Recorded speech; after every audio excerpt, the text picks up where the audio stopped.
This podcast episode was made possible in part with support from Sacred Rights, a Henry Luce Foundation-funded project hosted by Northeastern University that promotes public scholarship on religion. I highly recommend you learn more about Sacred Rights on their website, sacred-rights.org, that's WRITES, or find Sacred Rights on Twitter at sacred_rights.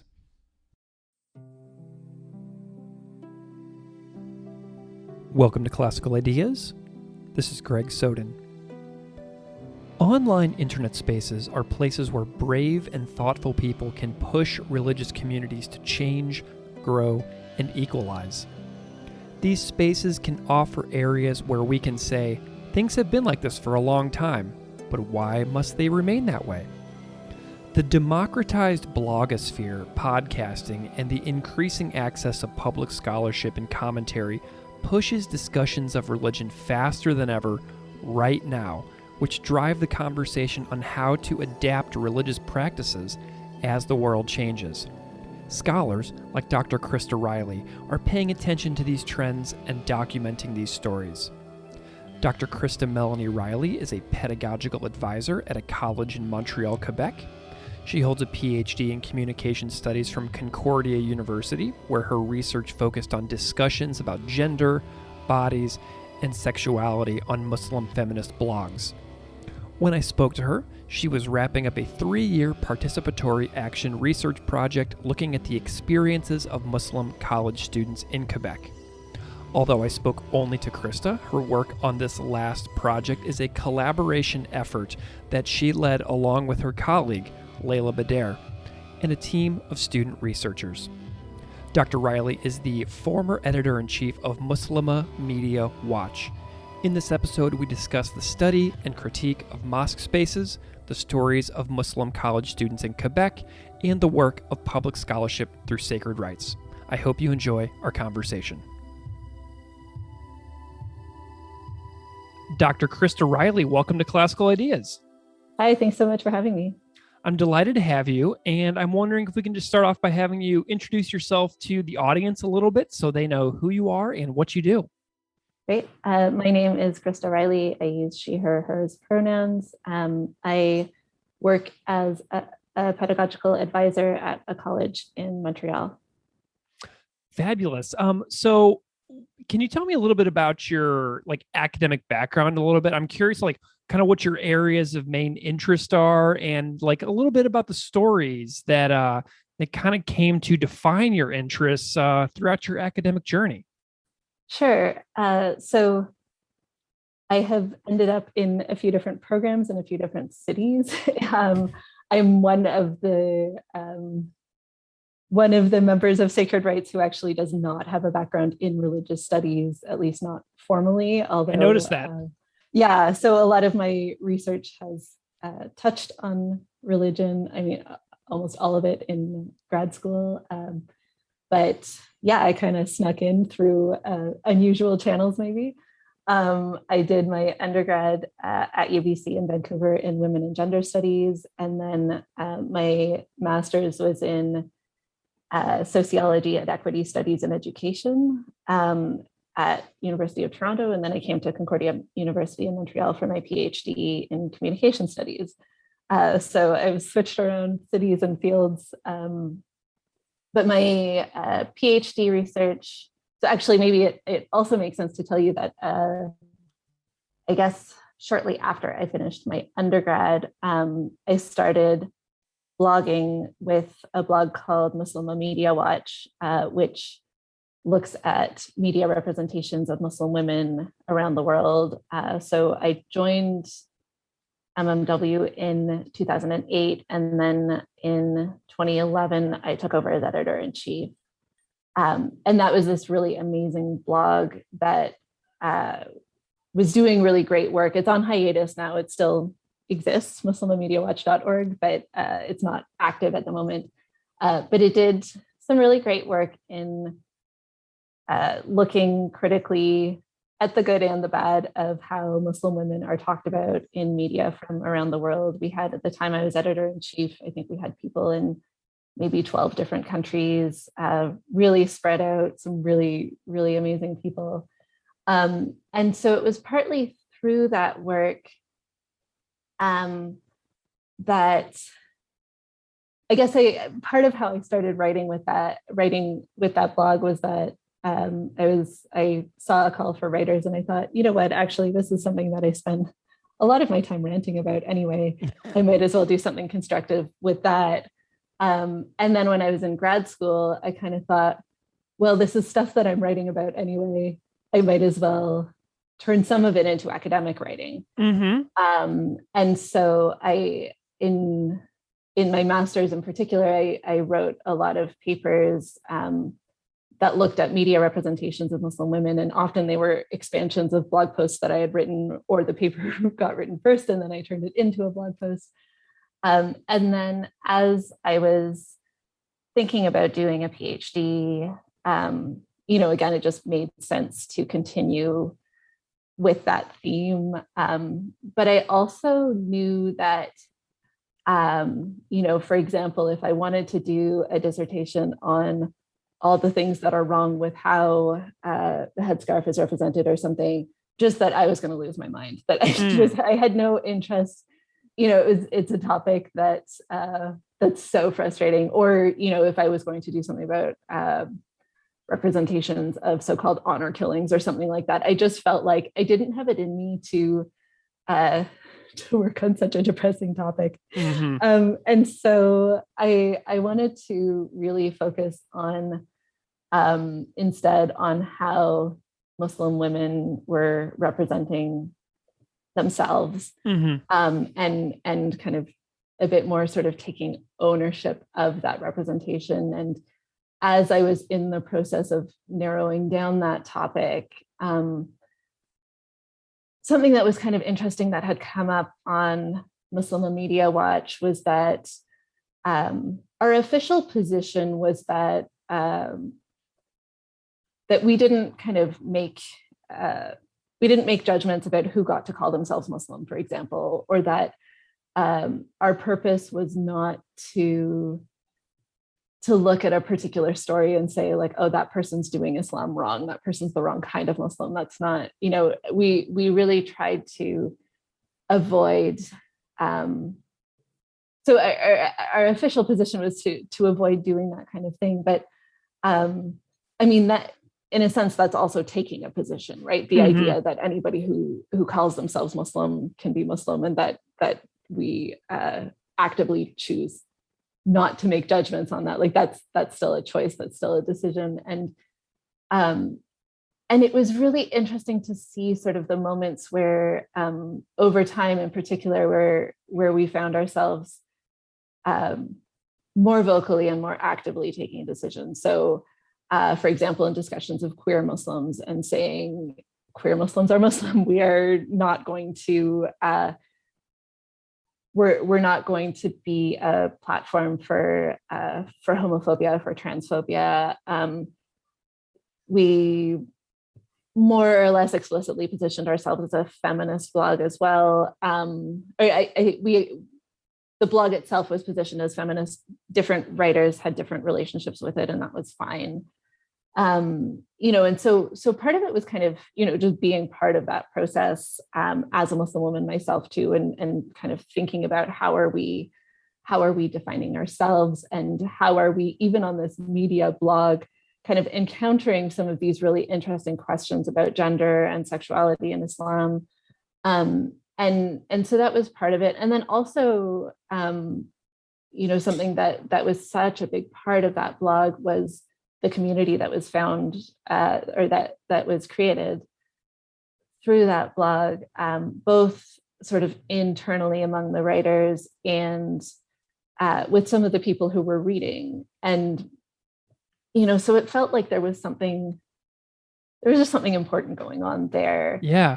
And so as I was sort of refining what I wanted to look at,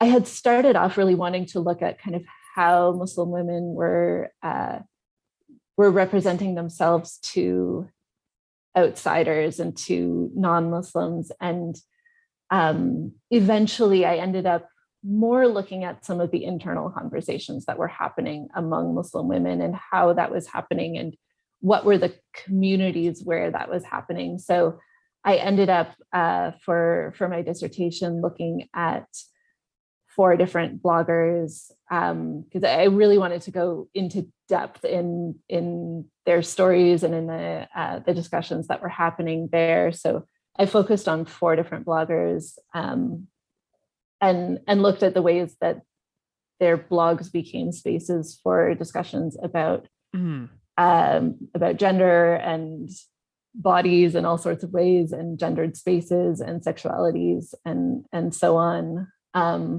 And then, I defended just over 5 years ago. And since then, I think it's relevant to say that when I finished my PhD, I was very, very burnt out.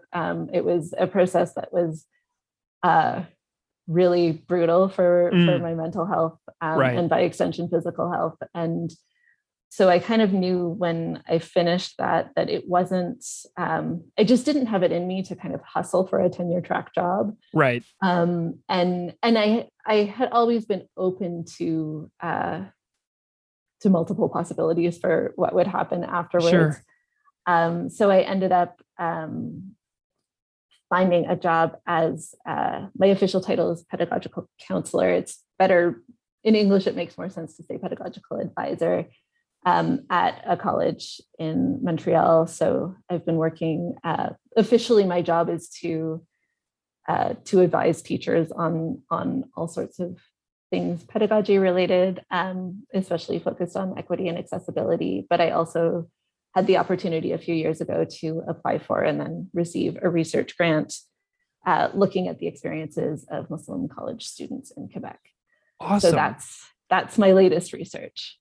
Fabulous. Well, we'll talk about all these things, but whenever you're listing your west to east journey in Canada, I was like crossing my fingers that you were going to say University of Saskatchewan because I'm a Husky in my master's program. Wow. And so I was like, oh, she jumped right over my my town. I'm sorry. It's really funny. I loved it. I've only been to Saskatchewan once. It was beautiful. Yeah, it is. It's lovely. I really learned a lot about about the world and the natural environment and the importance of like place. And I thought about place in a brand new way after living in Saskatchewan in a way that I had never really thought of in my life. So my time there was really impactful for me on how I see myself as a person who treads upon this earth. So, I'm wondering, I want to talk more about your scholarship, but like you just mentioned a lot of different things. And, I know that you're interested in blogging and writing and that you have your background in communication studies that weaves its way into the world of religious studies is so fascinating.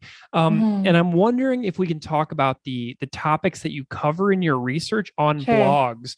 And, why you chose these topics for your dissertation work. Like, I'm just really curious about the backstory here behind this dissertation and what led you into that area. Now that you're a few years, outside of the program, I'm glad that it's still something that you're interested in talking about, because I was in a PhD program as well, and I dropped out before comps because I realized that I was not right for this. So you stuck it out in a way that I couldn't. But I'm curious about this dissertation topic, your research, and how you get interested in what you did. Yeah. So, I've touched on a little bit of it in terms of the personal connection that I had to the topic through the fact that I was active in that world, even though, I was writing, anything I was writing was almost exclusively responding to particular media texts. I wasn't necessarily, or it was rare that I was writing about my own experience or really reflecting publicly in a blog on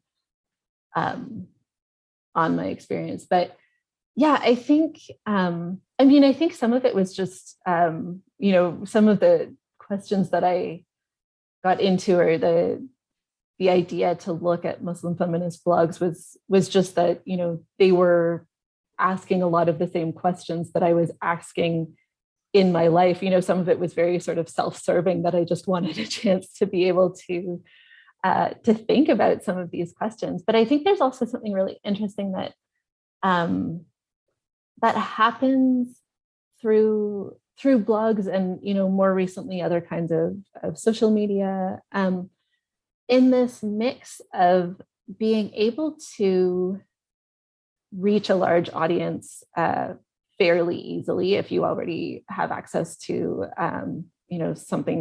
some device to write on and an internet connection of some kind, that you can reach a large audience, but that, with something like blogging, there isn't necessarily a sense that you have to have something that's super polished and all your sources are cited and all the, everything's finished and you've come to a conclusion and whatever.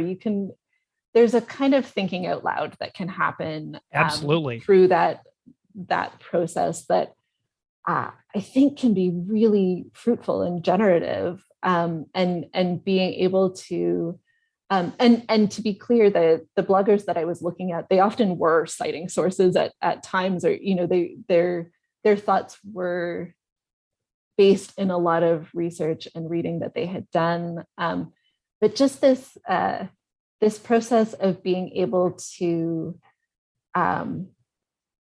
think out loud about things and to kind of publish things as you're figuring them out, and to publish posts that might contradict things that you wrote a few years ago, and to, shift your relationship to your audience as things go, or to shift what you are thinking about in relation to what the audience is asking you about. All of that, it was such a rich field for really looking at the ways that people were thinking through questions that really mattered to them. Mm-hmm. And also a lot of what was happening too was sort of starting from a personal story, and then from that story, drawing particular conclusions, or, just going in these different directions. And there can sometimes, both within academia and within certain Muslim communities, there can be a sense that you need to start with a text, or to focus on texts to ground your analysis. And this idea of sort of starting from stories. And of course, lots of people also in Muslim tradition since the beginning also are starting from stories in lots of different ways, but to be able to just, sort of start from a story and this happened, or to use a story as a moment where you kind of realize that maybe what you thought before actually doesn't work. So, to give a couple examples of that, one blog post that I looked at that had gotten very wide readership was published by Ify Okoye, who's one of the bloggers that I looked at. And she wrote about, she and a friend were like out for a drive, or they had been out doing something that day. They were on their way home, but the time came to pray, and oh, look, they were driving by a mosque. So great, they were going to stop and pray. And they found that the women's section in that mosque was just tiny and not comfortable and not well equipped. And meanwhile, there was tons and tons of space in the men's section. So they said, okay, I'm just going to pray at the back of the men's section. And then later, some of the men kind of told them, well, you weren't supposed to pray there. That's not okay. And so Ify, in reflecting on this story, she referred to the women's section of the mosque as the penalty box. And she said, we got there on time. We were there to pray. We were doing the right thing. And why are you putting us in the penalty box? And then that became, that was sort of the central story. But in the same article, which was actually, it was published on a larger blog than her own blog, she was then also talking about religious conferences she would go to where there was a norm of men sitting in the front and women sitting in the back. And she said, I paid the same amount of money to come to this conference. I want to sit in the front. I want to be able to have more access to the speaker and things like that. And she did, within the post, she did talk a little bit about, that she understood it to be entirely appropriate, even within fairly conservative readings of Islam, to pray in the same space as the men. And, she's like, yeah, there was distance between us. Like, so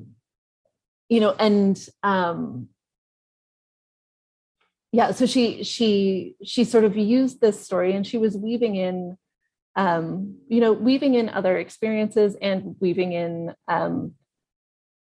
things she had learned, or more sort of things she learned within more mainstream-ish Muslim spaces, or within particular classes she'd been to that were quite popular within her community.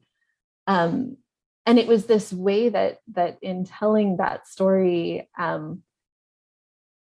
she was pointing to a whole bunch of other things, and there was all this, there was interpretation of text happening, and there was lots of discussion about, like, who are we as a community, and just that this story kind of anchored this bigger discussion. And that particular post, because it was actually published on a larger blog, it got hundreds of comments, and as you can imagine, from a big range of things. And so, a lot of people responding and saying, like, thank you, yes, I agree. And then other people saying, not at all. Some people responded and really saw themselves reflected in what she was writing about. And then other people responded really critically and said, well, you're not basing yourself enough in religious texts, or you're, or just, well, why are you making us look bad?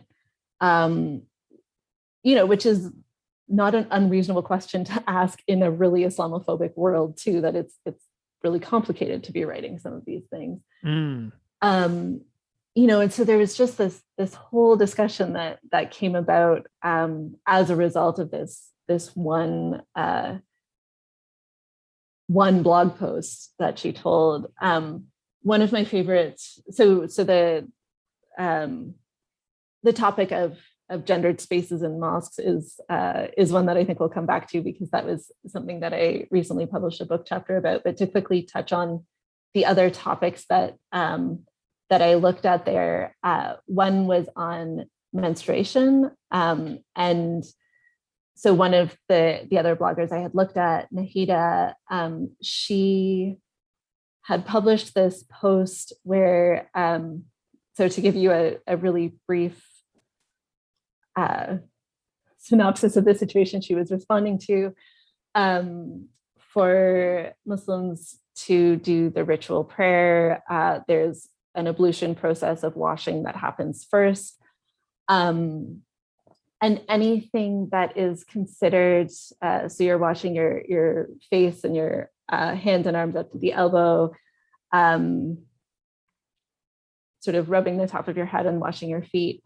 And anything that can be considered sort of a barrier to that ablution, you're not supposed to have. So that includes nail polish. But because of complicated laws around ritual purity, when basically bleeding is understood to invalidate ablution, so that while a person is menstruating, they are let off the hook from having to do the ritual prayer, because it's understood that that you aren't able to do the ablution. Again, there's lots of different people have different approaches to this. So anyway, all of that to say that for many Muslim women, the only time that they'll wear nail polish, which would be a barrier to ablution, is while they're on their period. And sorry, by that I mean for many Muslims of all genders, not everyone who menstruates identifies as a woman. So Nahida posted something about how a friend of hers had been wearing nail polish And her friend's mom had said, well, do you really want to like show the world that you have your period? People will know. And Nahida was sort of reporting on that conversation that her friend had told her about, and then said, like, I think her language was, fuck yeah, that yes, she did want people to know she was menstruating. She was very happy for that, for people to know. And from there, she started every so often. It didn't end up happening as often as she initially had wanted it to, but she started posting pictures of her painted fingernails every month. Nice. And it was just this like really fun, really playful response to, a particular set, not only of religious rules, but also of kind of social and cultural norms around talking about menstruation. And, and those are taboo, not only in Muslim communities. And again, there was this like great sort of series of discussions that came up as a result of her posting these pictures of nail polish. And one thing that I think is really interesting, and sort of going back maybe to your bigger question about what was interesting in looking at blogs, is that it's easy, like we use language for example of online versus real life, as if real life happens is something separate from online. And I mean, we've all just been living through a pandemic, and so I think it's maybe a little bit clearer that all of our whole lives are happening online for many of us lately, or they have been for much of the last year and a half. But there was something super interesting in this action of taking pictures of her hands, and of really like bringing her body into her blogging in this different way, both, and also not only the pictures of the hands, but also these discussions of, stories of experiences of menstruating. And so that was this like really, just really, again, fun and playful thing to look at. And also it brought up a lot of issues. And Kirsten Dane, one of the other bloggers I looked at, she also had a blog post about menstruation that picked up on a few things, partly about, what does it mean to not talk as often about menstruation. And she was also kind of pushing back around the, okay, you're saying that I'm sort of off the hook. I'm not obligated to pray when I have my period. What if I want to pray when I have my period? And sort of looking through some of the different legal things that were going on, the different sort of legal justifications that get used, but also the way that some of the people making those legalistic rulings sort of downplay the situation, kind of say like, well, it's nice you get a break from praying, like you should just enjoy that break. And she said, well, prayer is actually really important to me as a Muslim. I want to be able to pray. I understand that, like, if that's what the law says, I also want to be following that. But can we talk about how it feels? Can we talk about, about the things that actually don't, the things that like are not covered by the legal conversation, by the conversation just about what you're allowed and not allowed to do, but the different experiences that people have. And then the one other topic that I focused on was looking at queer issues within Islam. And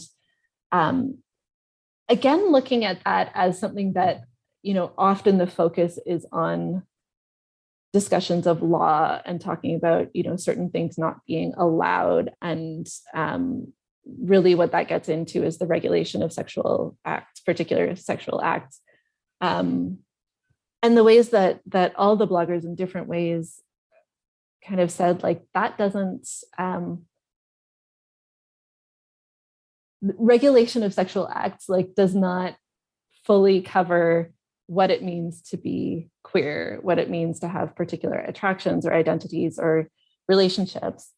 And so there, out of the four that I looked at, only one of them, Ify, who I mentioned earlier, she was the only one who identified herself as queer. But she, again, kind of, really centered a lot of it in her personal experience, and just, again, kind of said, like, I am a queer woman. I'm also a Muslim woman and a Black woman and a nurse. And she had this, whole list of things that identify herself. And that was one of those things. And people would respond to the post. I mean, a lot of people responded with support, to be clear, but she also had a lot of response that was really critical, and or that would say things like, well, that's forbidden in Islam. And she said, she kept sort of responding with, like, well, what do you mean that's forbidden? I'm telling you a thing that's true about myself, like having this identity, or having the attraction that I have, or whatever else. Like, there's actually, like, the law doesn't have a lot to say on some of that. The law talks about, like, particular sexual acts. And I mean, there's obviously always different interpretations of that as well. And so there as well, there was a kind of maybe somewhat less lighthearted than the, say, nail polish posts, but there was a really interesting kind of just process of, over time, the ways that particular stories got told, being a really interesting space for kind of trying out, like, how about if we talk about this topic in this way? How about if we frame this topic in this way? And I think that process of experimentation and just, sort of playing with how do we reach the interpretations that matter to us and that have meaning to us, and just that resonate as true to us. Sure. That's a kind of long and complicated and just ongoing process. I love how you challenge the notion of the space as well, right? Like in your work, like you write about mosque spaces and Muslim space and women's space within Islam, but it's not just the physical space inside of the mosque, it's online as well. So I love the way that you expand the notion of space to be more than just a physical space, because it seems like you also tend to highlight some awareness building campaigns within virtual space that, like, the work of Kirsten Dane is sort of standing out to me here, about how she's asking us to imagine a more egalitarian vision in the online space. So I'm wondering if you can comment on that as well, because that was really capturing my attention a lot when I was reading your work. Yeah. So I think there's a few things to say there. And one is that, not only are we talking about sort of these offline spaces and online spaces, but that there's so much to say in terms of how they influence each other, and the way that so Nahida, for example, had posted something on her blog about the mosque. Her local mosque was renovating, and she was upset with the discrepancy between the amount of room in the men's section and in the women's section.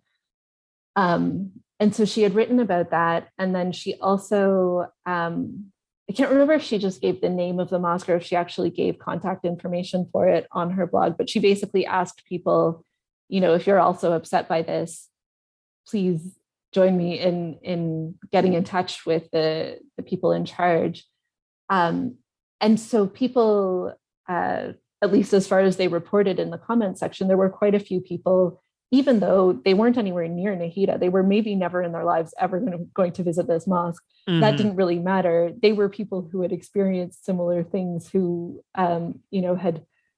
had shared similar experiences, even in different spaces. And so they kind of came together to support her campaign to change this one particular space. So there was, this, again, really interesting thing happening between this online community and the physical space of that particular mosque.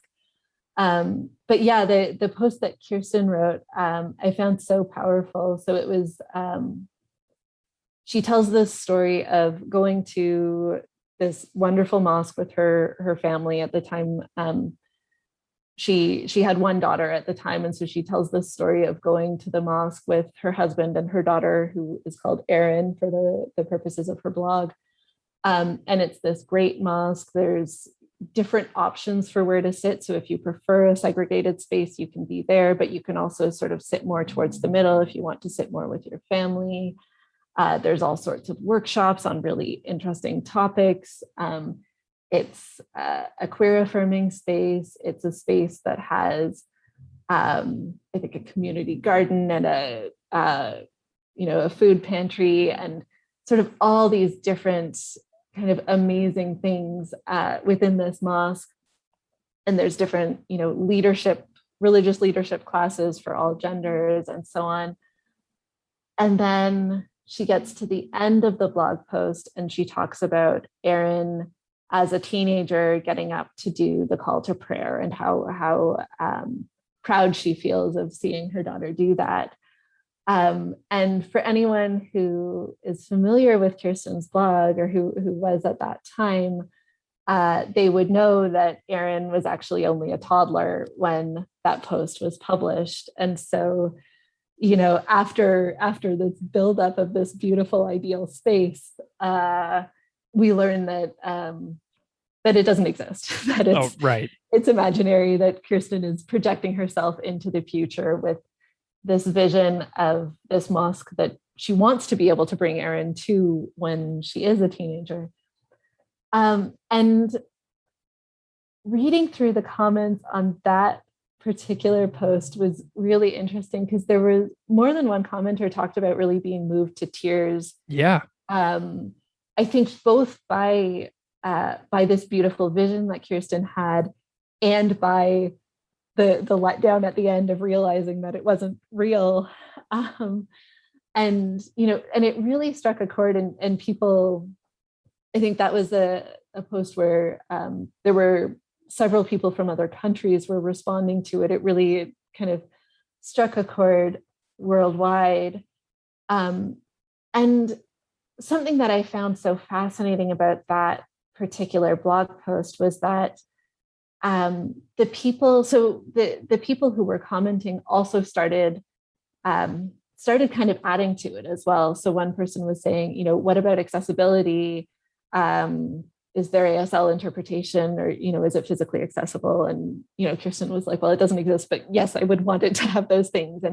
And other people threw in other examples. And so that it was this kind of collective process of imagining a space, but it was a process that was being undertaken by people who, similar to the idea with Nahida's mosque, like people who were almost certainly never going to all be in the same physical space together. And so, in some ways, like this imaginary mosque was playing a few different roles, like both as a sort of future projection, but also as this way of people being able to imagine themselves together. Mm-hmm. And I think that was a really interesting thing to see, and I think kind of a really beautiful thing to be able to see there. And I ended up publishing a book chapter related to the chapter that I had written initially for my dissertation, about mosque spaces, and it came out just a few months ago. And it's really interesting to have something about, among other things, virtual mosque spaces come out during a pandemic. Yeah. When lots of people who previously might never have participated virtually in something like this found themselves with that as their only option. Right. But one of the other things that happened was that people were able to take part in services happening at other mosques that they never would have been able to before, because those wouldn't necessarily have been live streamed before. And people who, for different accessibility reasons, might not have been able even to go to their local mosques, or, for example, people who were unhappy with the gender division of space at their local mosques had a different kind of access to religious spaces in a pandemic than they had before.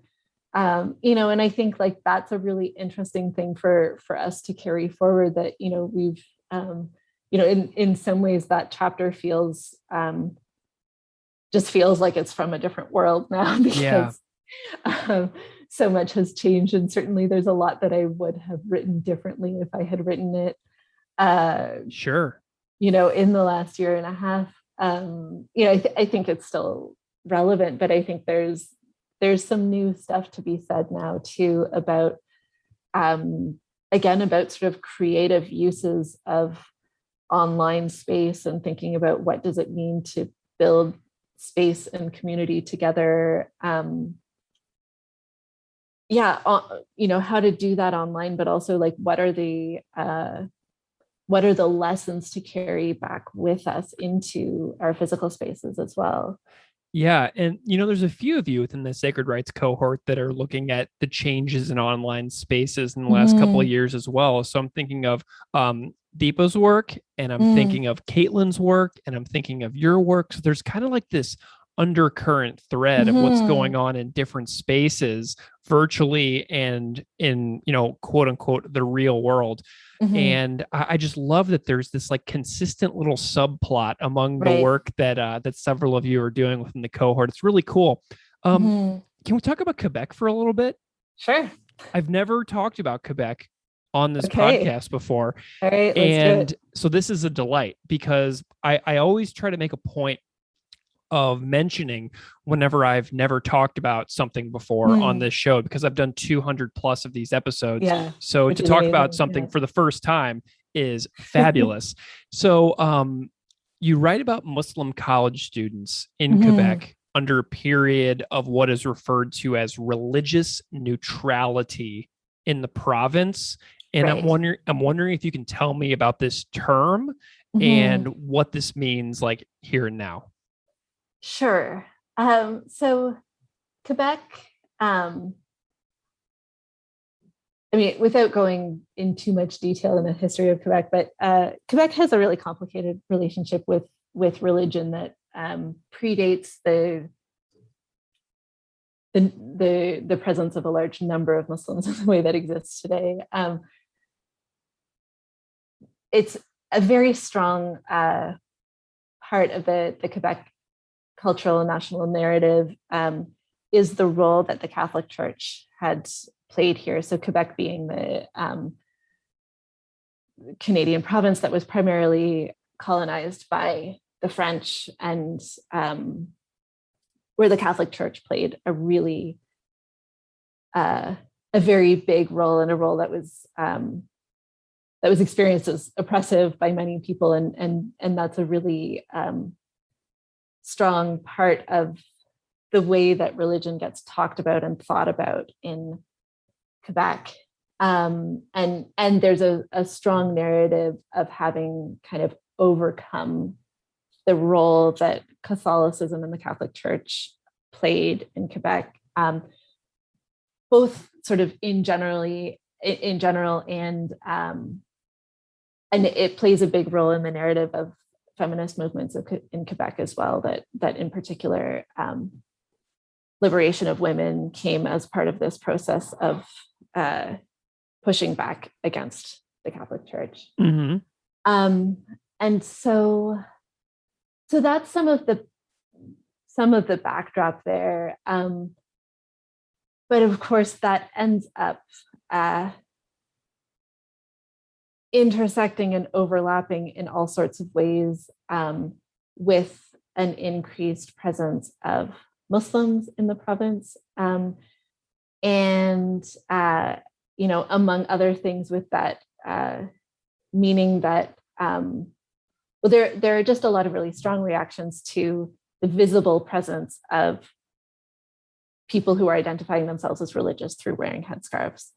And so a lot of, and there's also just, racism that exists anywhere in, the world, including in settler colonial states in North America and elsewhere. Mm-hmm. So it's, in giving that history, I don't mean to, obviously, I don't mean to justify any of it, but just to, I want to kind of highlight what some of the narratives are that are at play in the response to visibly religious people now, and in particular to, therefore, Muslim women. So there have been a series of attempts to figure out, I guess, kind of how to regulate this presence of Muslims.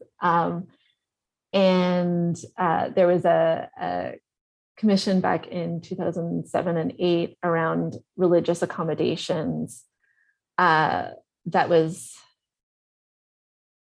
sort of the result of some really, blown out of proportion moral panics, but that became this space where people were airing all sorts of grievances about what they saw as, increased presence of Muslims. Some of the reaction also was in relation to Orthodox Jewish communities who actually have a very long history here. And so since that time, even since slightly before, there have just been a lot of different attempts politically to figure out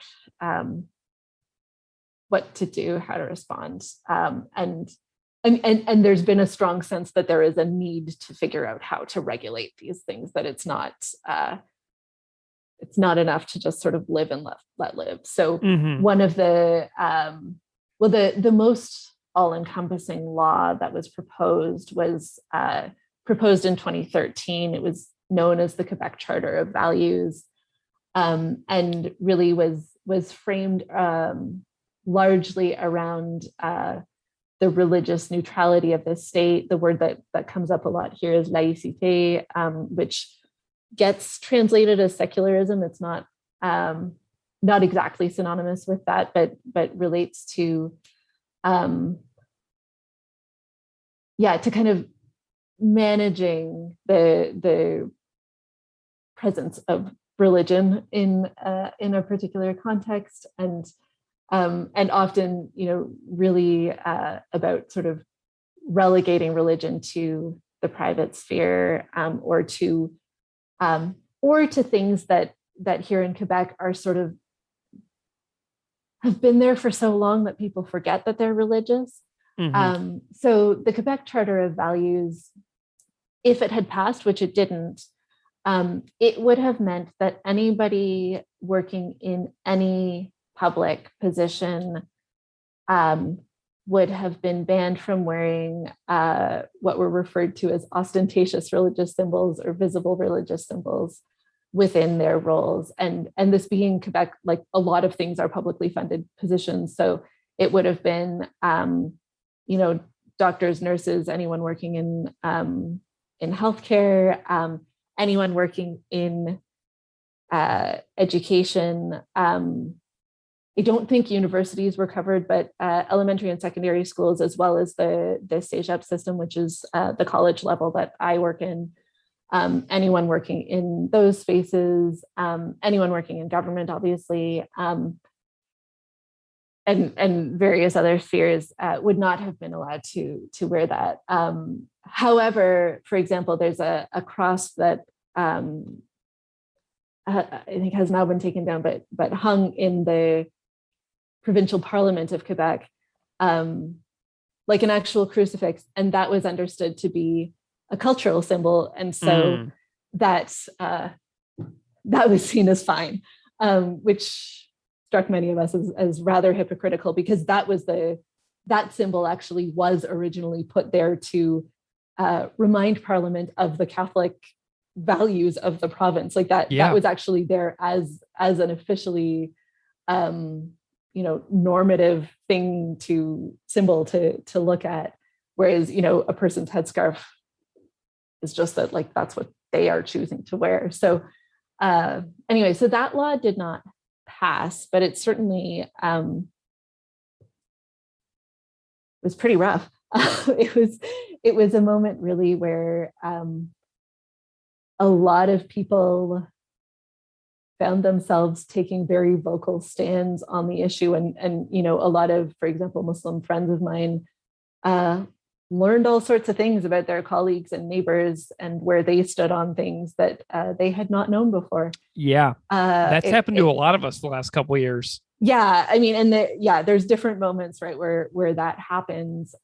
It was also a moment where reports of Islamophobic attacks, again, especially on Muslim women, really skyrocketed, where it just seemed like people felt a huge level of permission to just go ahead and do that, and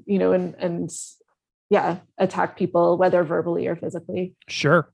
So that law did not pass, and there were different things that came up in the meantime. And I want to say also that this was something that has come up among all of the political parties that have held power in Quebec over the last few decades. That it's not only, for example, the separatist parties who have come up with different ways of regulating Muslim women's dress. It has also come up in the Liberal Party, which introduced a bill that was more restrained. It was just focused on niqab, so just face coverings, which also is very funny to talk about right now because we're all wearing face coverings everywhere. Yeah. But well, not down here in the US we're not, but that's a different story. Okay. Here we are.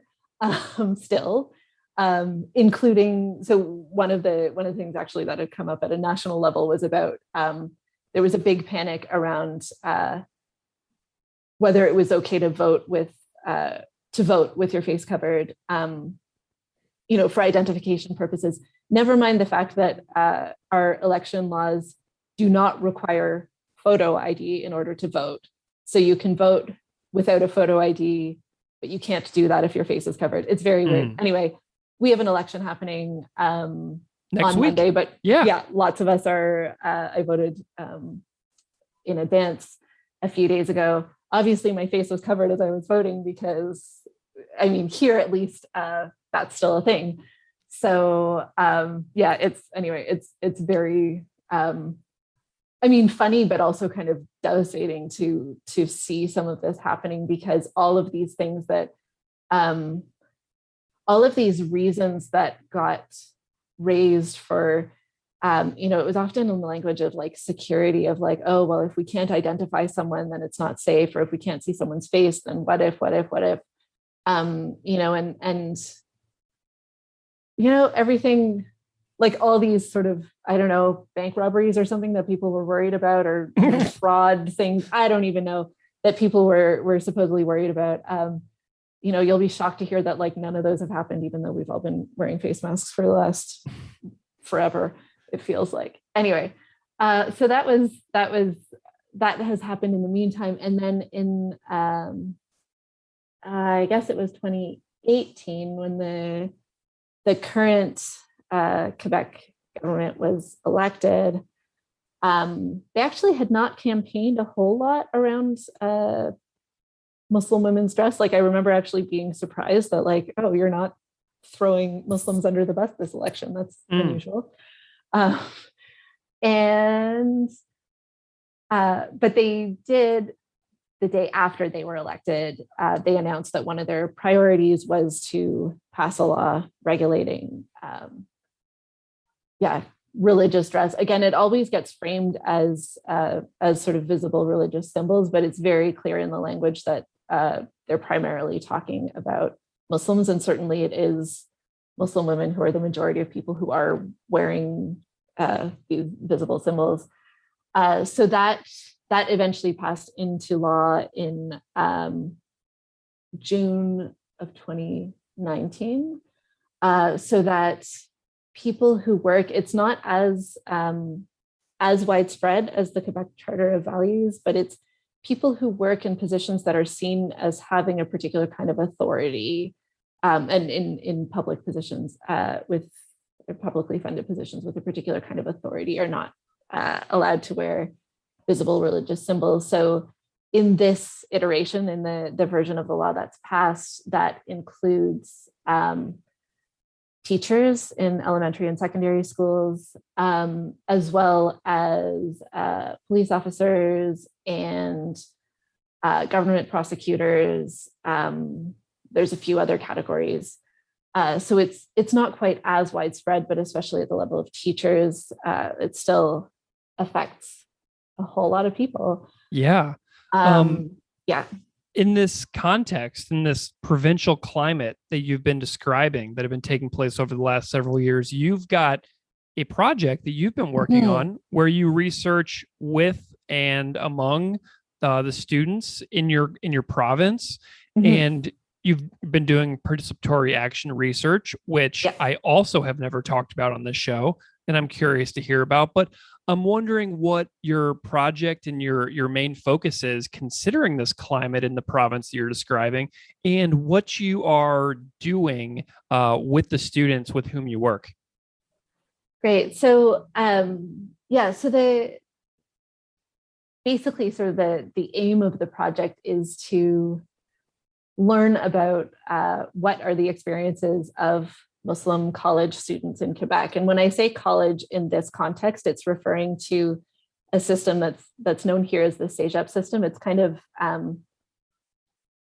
for students who are going on to university, it's a stage in between high school and university. There are also career programs, so you can also get, for example, a nursing diploma or an animal health technology diploma from a CEGEP, and then go into working right away. And so it's students who are around, on average, kind of 17 to 19 or 20 years old. So quite young, and, at the very, very beginning of their post-secondary lives. And so, we wanted, partly a big part of why I wanted to focus on that is just that is that's the context that I work in, and therefore it was the context that it was going to be the most straightforward for me to get research funding to look at. But it's also a cohort that hasn't been studied a lot. And so something that's interesting to think about in relation to where we are now is that I actually applied for that funding before the latest law was announced at all, let alone passed. So I had applied for it in, January of 2018. But it was still, partly it's still in the wake of the Quebec Charter of Values, which really had really shaken things up. It was a year after there had been an attack on a mosque in Quebec City where 6 men were murdered. And many other people were injured. And it was a moment also where a lot of the research that was going into looking at young Muslims' experiences was looking at it from the point of view of radicalization. And so it was looking at it from this idea of, Muslim students might be dangerous. How do we make sure that they're not too dangerous? How do we make sure that they don't radicalize? How do we learn about what might be the things that are causing them to become radical? Which, to me, felt like just such an adversarial approach to have to our students, and so I had seen some early stages of some projects like that. So part of the initial aim in proposing the project as well was about saying we spend, the world spends a lot of time talking about Muslims, and these discussions of radicalization are talking about Muslim youth, and really about the exact age group that that exists within our college, and to say, just like, we need to do more talking to Muslims, and actually, and this is where the participatory action research project part comes in, actually involving these students as researchers in the project, to be able to really look at what their lives are like. And so for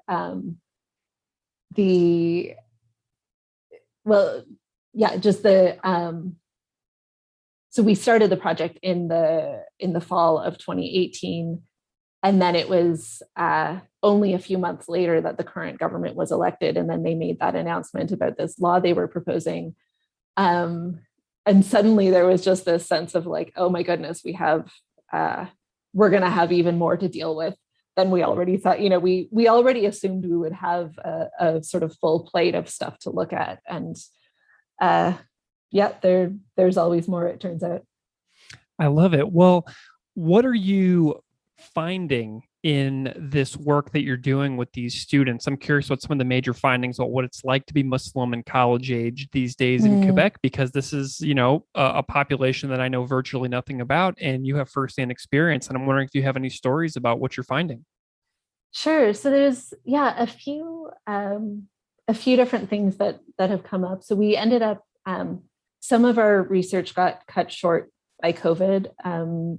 We had hoped to do more interviews outside of Montreal, but we still managed to speak to, in total, about 40 students, and a lot of different backgrounds and different experiences. There are a few things. A lot of our focus was on their experiences at school and on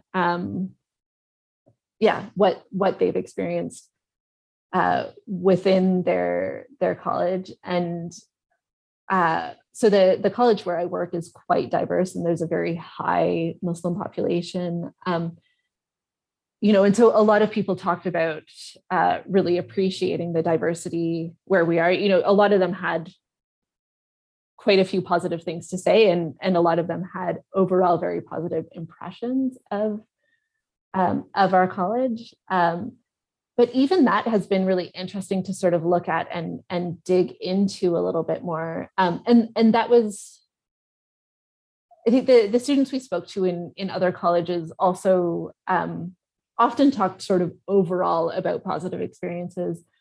But one of the things that came up is just sort of the amount of work that many young Muslim students put into sort of managing their expectations of the spaces where they are. And so one quote that actually one of our student researchers really picked up on, but that I think was a really good thing to sort of point to and keep coming back to was one student who, when asked about, does she feel safe in the college, she said something about, yeah, I feel really safe. It's a really safe place to be Muslim. No one's going to pull off your hijab. Which on one hand, great. On the other hand, that's a really low bar. Yeah. And so an answer like that reflects a lot about where that bar is when people are thinking about safety within the college. It reflects a lot about the kinds of concerns that they might have outside of the college. And I mean, it makes me think about, I think it was in maybe June or July this year that a Muslim family in London, Ontario was killed by a car a man drove a car into them basically and killed most of the members of this family. And, and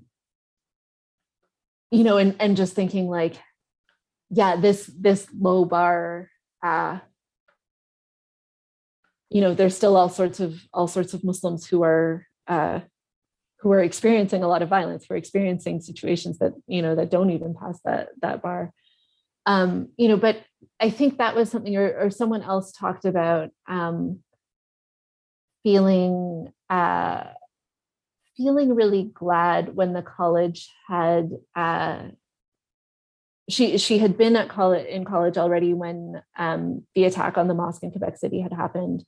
And she talked about feeling really glad that the college did something to commemorate it, but that she had not expected the college to do so.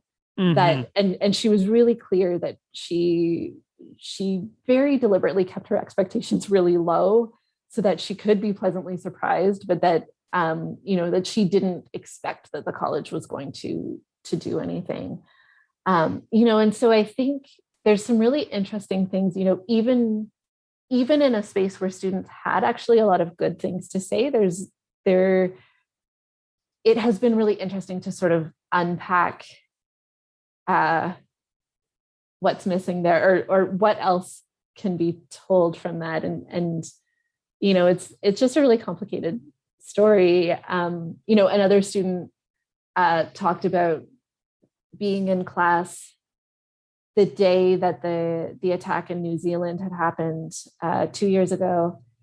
And she was in a class that would have been really relevant to talk about that. And the teacher didn't talk about it. And so that was an example of, just of like the kind of acknowledgement that would have been valuable. And in that case didn't happen. And the kind of alienation that she felt as a result of that. And the other, there's a lot to say, but maybe the one other thing that I'll draw out of, some of the examples of the research is the other kinds of spaces where people are really feeling unsafe and the relationship of that to the political climate.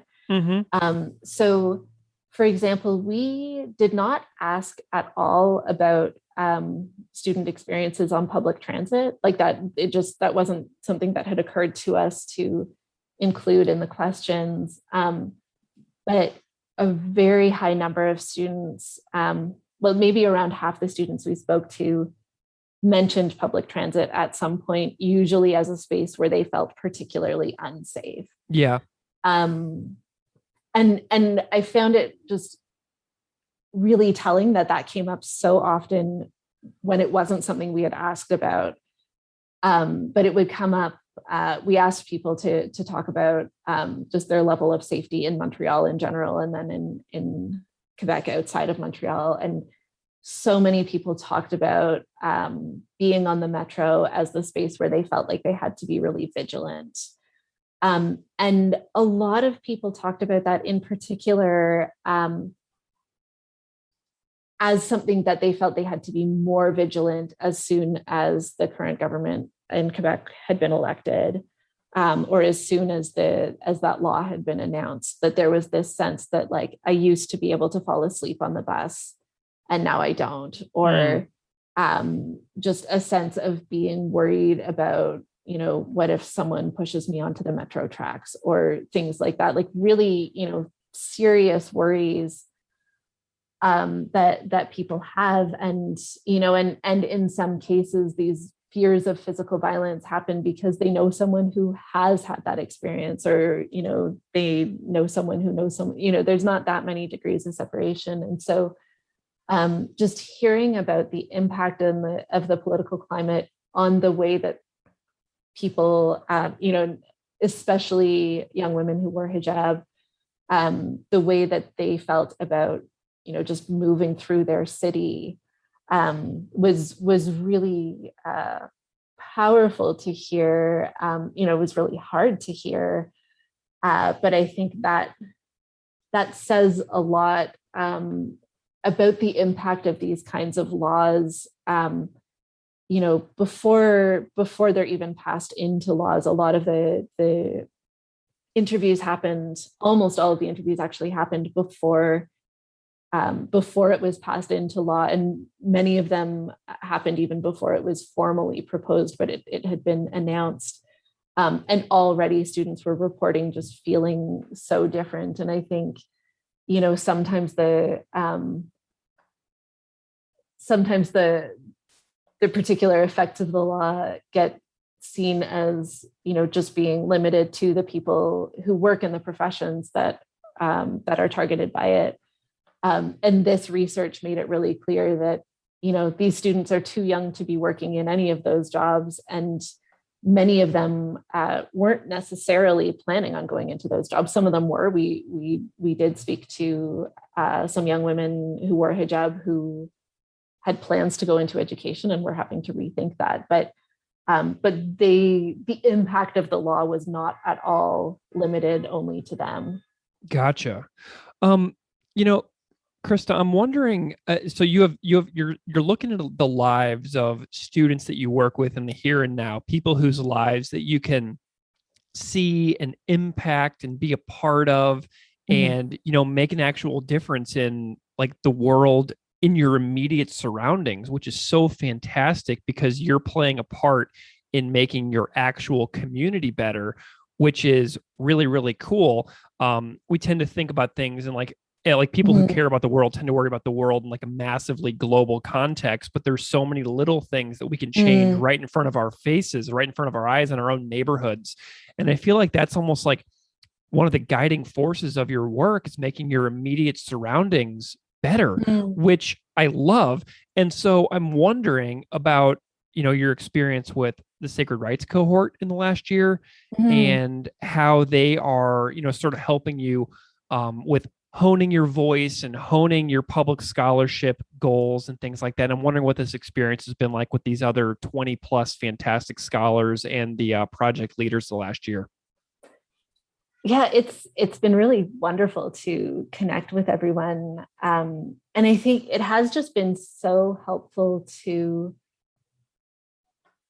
get some of the really practical skills that come out of that, and in particular with a project like this, it means a lot to hear you say and recognize that it's a project that hopefully will have an impact here, and that's a huge responsibility to be doing this research that, what's the point of doing this research if we can't make it have an impact? Right.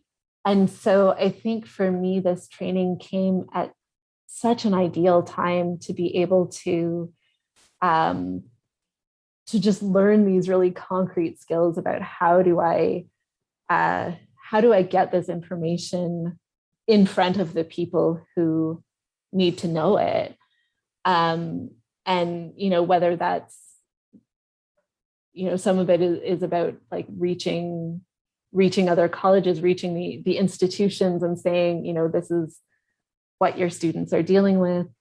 And some of it is about reaching much more broadly than that and saying, here is the impact of Islamophobia in this province, and here's what we need to do.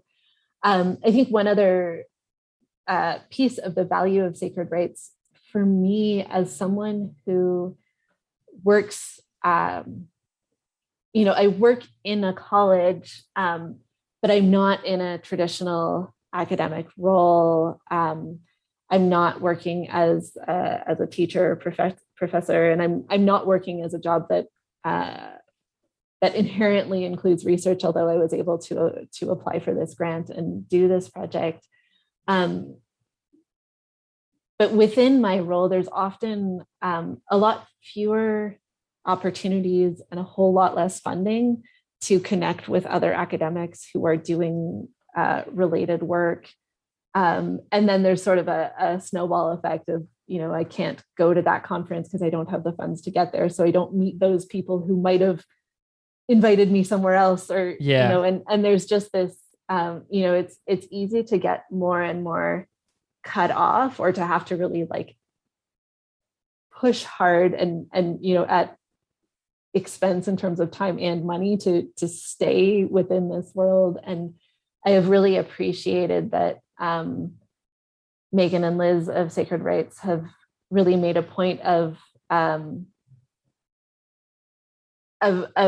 including people from a lot of different positions within within and outside of academia, but that that it's a space where I've been able to connect to some really wonderful academic colleagues who are in a whole bunch of different roles, and just to really stay connected as someone who really cares about about my field and about the fields that mine is in conversation with, as I've seen in some of my colleagues. Yeah, I love that too. Like one of my favorite things about doing this show is when I get to talk to people who are like PhD candidates or adjunct Well, yeah, that's been professors. so great too. Yeah, it's just like this is not a space that is just totally dominated by one type of academic on this podcast. Like that's one of my favorite things about, being in charge of my own show essentially is I can talk to whoever I want. And if I want to talk to somebody who is working on a PhD